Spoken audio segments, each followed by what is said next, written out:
Hello, I'm a tattoo artist, and today I had an interesting video that I had in mind because a lot of people have asked me this. Also, welcome, hello, thanks for being here. I really appreciate it, I really, really do. Nonetheless, a lot of people ask me a whole lot of different questions about my blackout. It isn't quite a sleeve, but most people think it is because my sleeves usually go to here-ish, but it's not a full sleeve. It goes up to about this point, but nonetheless, people ask me a lot of questions about it, so I thought I would make a little bit of a long-form video to tell you guys things about it, and we'll just kind of start as a story time of the entire thing, because it's kind of weird and strange and a little bit much, nonetheless. So, we are going to start at the beginning of my adulthood, as in literally just about the beginning. 2 weeks after I turned 18, I got my, second tattoo.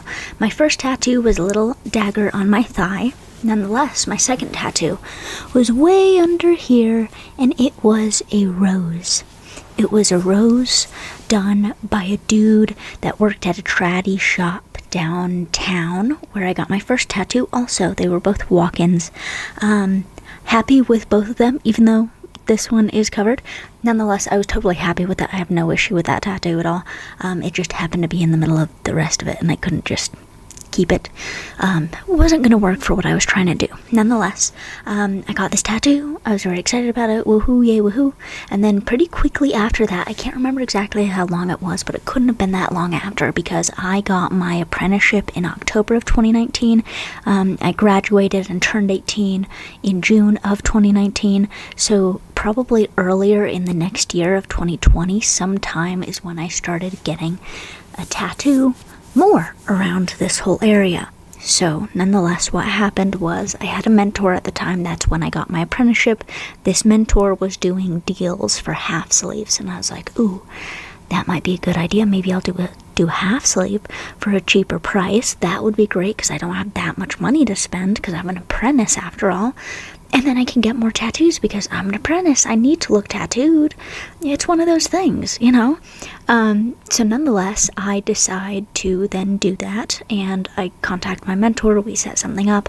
I think he canceled on me 2 or 3 times, but nonetheless, whatever. It's not the end of the world. But I get to that appointment. We do the tattoo, and he freehands everything. And I was like, this can't go well, I feel like. Because, even at the time, I didn't know if I 100%, absolutely loved this individual's work. It was just fine, I would want to do better.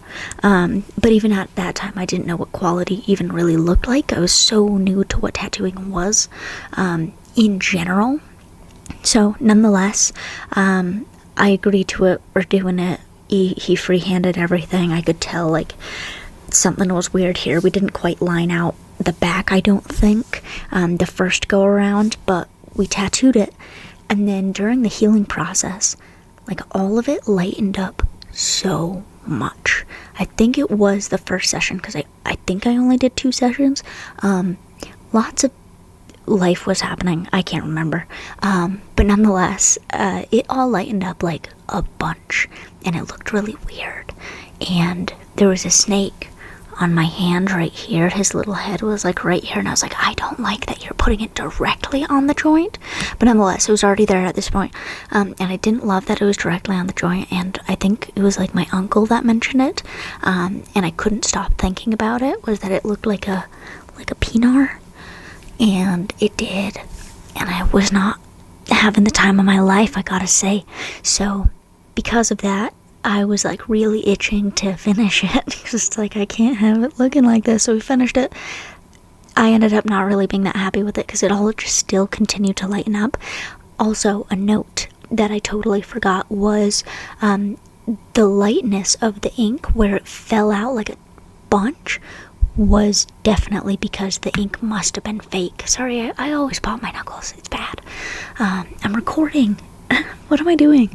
Nonetheless, this shop was very known for purchasing inks and these types of things on Amazon, which is not a site in a million years I would ever trust with anything, first of all, especially with equipment that is supposed to be safe for bodily use. Would not trust Amazon for it. I very much only trust really one place that I go to in person to purchase my things. And if I were to decide to purchase anything online, it would be directly through the business itself. Say Dynamic Ink, go to Dynamic Ink, I don't know, their .com. Nonetheless, yeah, I do say that word a lot, by the way. So yeah, it was definitely not real, because it was like known about a little bit because someone else got like this ink, and then my mentor used it and then realized like, oh, this is super watered down. So it was like incredibly watered down, or it was completely fake, who knows. But that's what was in my arm and still is forever, so that's great. Go to a reputable tattooer. Go to any reputable tattooer. I don't care. Just someone safe. Nonetheless, sorry I say that a lot. Maybe I need a break. So, I can't remember how long it really was. It wasn't that much longer after, because I only stayed in my apprenticeship for a year.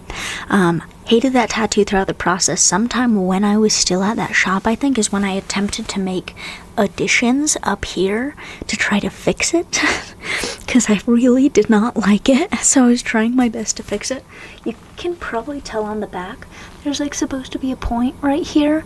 That's my elbow. It's not even a little bit trying to be on the elbow, not even a little bit trying. Nonetheless, I was doing my best to fix it. That wasn't me. That stencil part was not me, by the way. These parts are, but those I added later. So anyways, let's continue kind of on the same time. When I had a mentor still, when I was during my apprenticeship at the same shop, the whole apprenticeship was at 1 year about at one shop. Nonetheless, tried to fix this during that time, tried to figure out all sorts of little things. I redid all sorts of different things and touched up so many things. You can even see over here I did a bunch. I was really trying my best to fix it. After a while, whenever I left, I just dipped out, and I like super dipped. We can talk about it maybe sometime.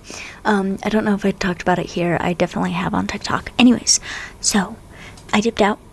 Pretty quickly after that, it was like I wanted to cover up this because it was my mentor's work and I wasn't a big fan of the entire situation, as well as just not being a fan of it, as I didn't like it, and I was starting to be really a little bit intrigued by cover-ups. Blackout cover-ups. I thought they started looking kind of cool, and at first I was like, oh, I don't really like that, because then it's like, what can you do with it? It's just black. Then I started realizing, oh, I could add white on top of this.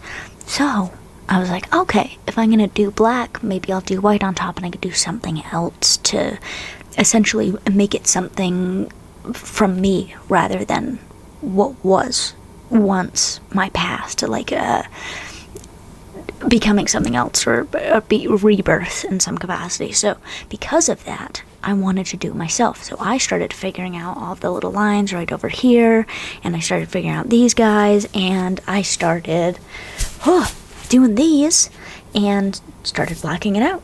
And I got all of this and some of this, and the rest didn't really stick, because I kept trying to black myself out. I did like 3 or 4 different sessions, and I couldn't get my skin to stretch out enough and get taut enough for the needles to actually penetrate nearly to the proper depth. I was just overworking the skin. I couldn't do anything more because I just could not stretch it. So after those multiple sessions of attempting that, I then decided, okay, I'm going to have someone else do this. Maybe I could try to do a trade or something of that nature, because it's fairly common to do trades in the industry. So I was like, oh, maybe I could do that with a buddy at some point. I'll get there when I get there. So I have someone agree to do it at one of my previous shops, and it didn't go fantastically. It was very overworked. I was really, really swelly. I was really, really bloody. To be fair, they were going over extra scar tissue that both was because of the other tattoos underneath it, as well as the scar tissue that I caused, as well as other self-harm scar tissue that I have caused. So there's a lot of parts of that, but nonetheless, I got fairly scarred in areas that weren't particularly my fault in that situation, so I decided I was going to go with someone else, and I went with my buddy Kenzie, and she was willing to do it, and she was willing to put me through it. So that's what we did. We did it twice. So we did like two-hour sessions or more-ish each. We still need to finish. We're not totally done.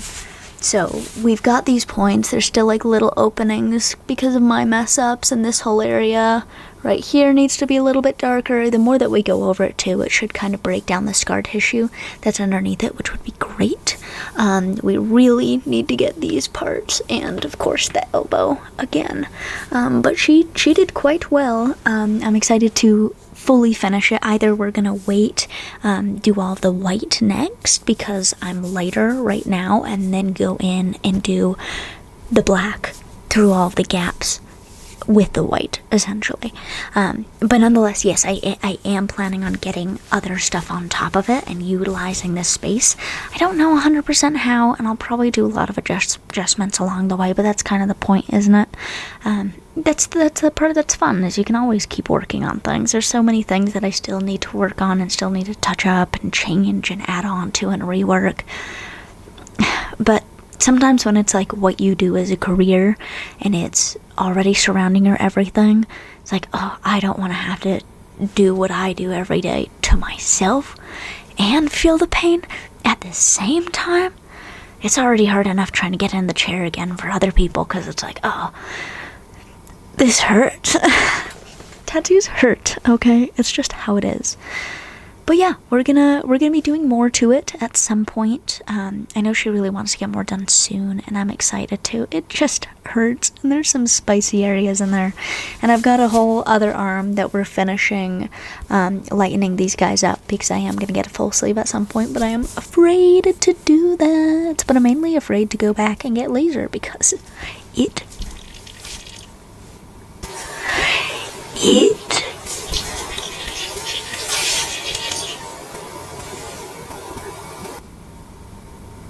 I don't know what that was.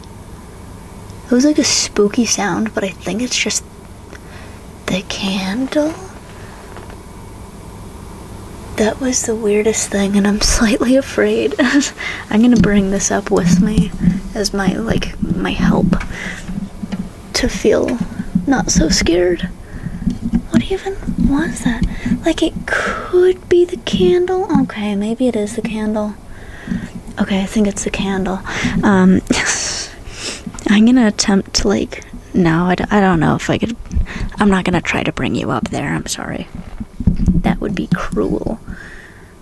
I'm afraid that it's gonna get everywhere, but it was already planning on getting everywhere. It's a candle. A candle's up there. I'll show you in a second. Okay, 1 second. Okay, anyway, so you're supposed to be here and you're supposed to be able to listen to me. I just went through a whole conundrum of trying to figure out what was going on. I was trying to show you the candle. I was trying to show you the candle that made the weird, scary sound, and I couldn't show it to you because I did something here. I made the video, and then this didn't work because I was holding it and trying to do that, so I touched something random or something because the audio didn't happen there, and I was like, okay. So I tried to fix it, and then I tried to record like an outro or an explanatory video, and then it didn't work. So I then tried to figure it out again, and then I created another outro, and then it didn't work, and then I created another outro. It also didn't work, and I've done 3 testings, and now I'm here, and I think it works. So anyways, that's the story about my blackout. They're a fun little interesting time. I'd be very curious to hear what you have to say down below about any of these types of things. If you have opinions about blackouts or any other thing, for the most part, any other thing, please leave them down below. I would love to start discussions and ideas and thoughts and all that. Aside from that, I always liked the idea of seeing in some of the other YouTuber people that I like. The other people leave something down below for if you've reached this far into the video. So if you have reached this far into the video, I would really appreciate if you could leave a little star. Just a little star, a star of some sort down below. I'd really appreciate that. Thank you. And thanks for sticking around. I really do appreciate it. It means a lot to me, especially if you've stuck around this far. So anyways, I hope that you have a good day. I hope that you can go and create and do something that will bring you joy or make your life somehow better. I hope that you do those things, and have an awesome time. Thank you for watching. Bye-bye.